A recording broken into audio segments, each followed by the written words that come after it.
But we begin tonight with the fulfillment of a promise made more than 8 years ago. People who did this act on America and who may be planning further acts are evil people. They're flat evil. That's all they can think about is evil.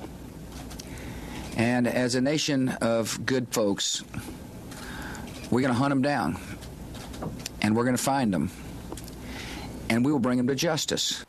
Hunt them down, find them, bring them to justice. That was President Bush 2 weeks after September 11th, promising to capture and bring to justice those responsible for the 9/11 attacks. Well, now, more than 8 years after that promise was made, we still haven't caught Osama bin Laden, but among others with some alleged responsibility for 9/11. Finally, we learned today that while justice has been delayed, it will not forever be denied. The Bush administration, which talked so tough about getting justice for the perpetrators of 9/11, ultimately left office without doing that. It has been left to the next administration, the incoming Obama administration, to make good on the promises of justice that are now nearly a decade old. Today, I am announcing that the Department of Justice will pursue prosecution in federal court of the 5 individuals accused of conspiring to commit the 9/11 attacks. After 8 years of delay, those allegedly responsible for the attacks of September the 11th will finally face justice. They will be brought to New York, to answer for their alleged crimes in a courthouse just blocks away from where the Twin Towers once stood. Attorney General Eric Holder today announcing that alleged 9/11 mastermind Khalid Sheikh Mohammed and 4 other suspects will be transferred from Guantanamo to a New York City federal courthouse to finally face trial. Today's announcement means their trials will take place, as he said, just a short walk from Ground Zero in Lower Manhattan. The Attorney General says prosecutors will seek the death penalty for all 5 defendants if they are found guilty. In addition to the 9/11 defendants, the Justice Department also announced today that 5 additional terrorism suspects will not get a day in court. They will instead face military commissions for their alleged role in the bombing of the USS Cole in the year 2000 and other attacks on U.S. military personnel. These are big developments that have been a very long time coming. And in a move about as anticipated as the sun rising tomorrow morning, the Republican Party says it is outraged, not over the military commission's decision, but over the fact that the 9/11 defendants will finally be facing justice in real courts. Senator Jeff Sessions said, quote, "Our court system was never designed for this purpose. These trials will turn lawyers, juries, and judges into targets." Senator John Kyle said, "Past trials of terrorists have proven that our civilian courts are not the appropriate venue to handle international terrorism trials." Senator John McCain blasting the decision tonight during a news conference in Arizona. I do not understand why a war criminal should be able to have the same rights as a common criminal. They should reverse this decision, and they should be tried in military tribunals. And then there's the former mayor of New York City, Rudy Giuliani. In a criminal trial, the rights of terrorists are more important than anything else. I mean, our criminal justice system is geared to let guilty people go free, if there's any doubt. We think they're criminals. These are soldiers in a war against us, and the rules of war should apply. The argument of these critics is essentially that U.S. courts are not capable of dealing with this sort of thing, not capable of dealing with terrorism prosecutions, that we need some sort of alternate system of justice to handle terrorism. Terrorism cases can never be handled by the kind of normal American legal proceedings that resulted in Omar Abdel-Rahman, the so-called blind sheik, serving a life sentence in North Carolina for conspiracy to bomb New York City landmarks, or Ramzi Youssef serving a life sentence at the Supermax prison in Colorado. He was the bomb maker for the first World Trade Center bombing in 1993.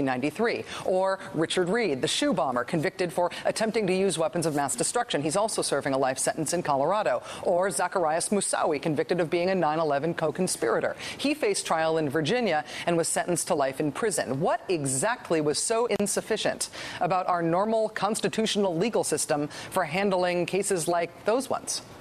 Those guys ended up joining domestic multiple murderers and or terrorists in prison, people like Timothy McVeigh, Charles Manson, Eric Rudolph. And now, finally, 8 years on, we are bringing at least some of the people accused of the attacks of 9/11 back to the scene of the crime to face American justice, amid the remarkable, pitiful clamor of politicians saying how much that makes them afraid. Joining us now is Democratic Senator Sheldon Whitehouse of Rhode Island. He's a member of the Senate Judiciary and Intelligence Committees. He's also a former federal prosecutor from the state of Rhode Island. Senator Whitehouse, thanks for joining us so late on a Friday. I really appreciate it. I'm happy to be with you, Rachel. Thank you for inviting me. As a former U.S. attorney, what is your reaction to so many Republicans, really, claiming today that federal courts aren't equipped to handle terrorism cases? Well, the record is to the contrary. Yep. There have been literally hundreds of trials of terrorists. The Federal Bureau of Prisons estimates that there are more than 350 domestic and international terrorists incarcerated in our prisons after having been convicted.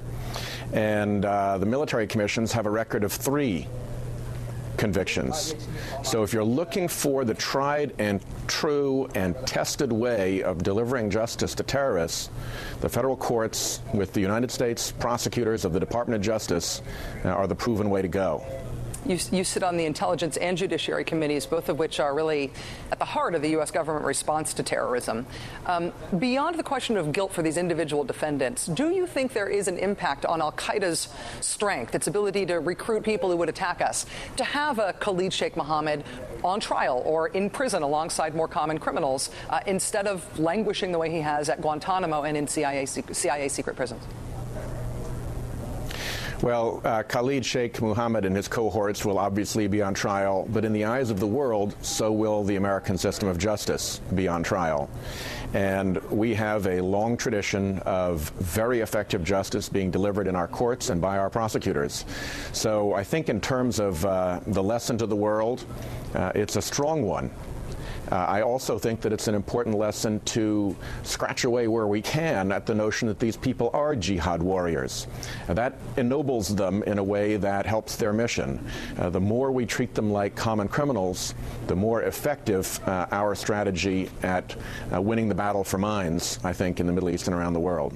That goes right to the heart of one of the other arguments that's coming from critics of this decision today.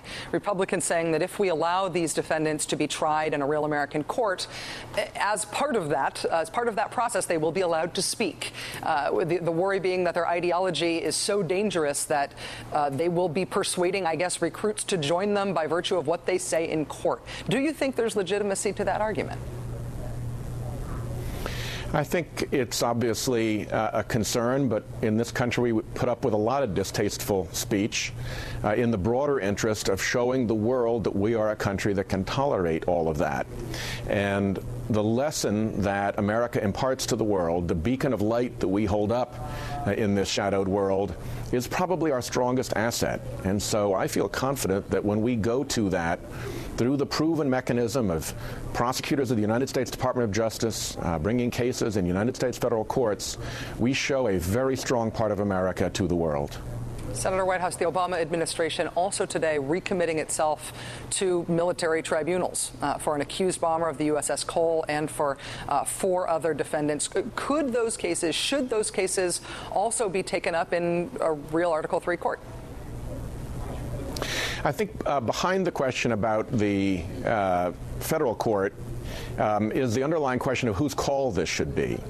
And as a former prosecutor, I'm very comfortable that this call should be the call of the prosecutors and the military officers who are engaged in the executive branch in deciding what is the best venue to get the result that we want, which is a fair and solid demonstration of American justice.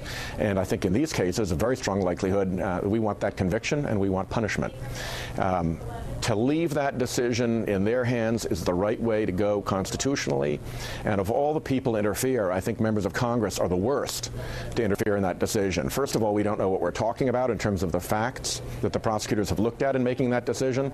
And second of all, this is an executive function, and Congress is the least suited branch of government to get involved in these prosecutorial decisions. As a prosecutor, if a member of Congress tried to tell me what to do with the prosecution, I would push back very, very hard. It simply isn't a proper role. So there's I think, considerable deference that should properly attend to Attorney General Holder's decision. He has the facts. Members of Congress don't. Sheldon Whitehouse of Rhode Island, speaking both as a Democratic U.S. Senator and also as a former federal prosecutor tonight. Thank you very much for joining us, sir. A pleasure. Okay, once these suspects, these defendants arrive on American soil and appear in front of an American judge and jury, then what? And what about all those arguments that you couldn't really have a real trial for somebody who'd been tortured, like Khalid Sheikh Mohammed was? Newsweek's Michael Isikoff is all up in that question, and he joins us next. Stay tuned.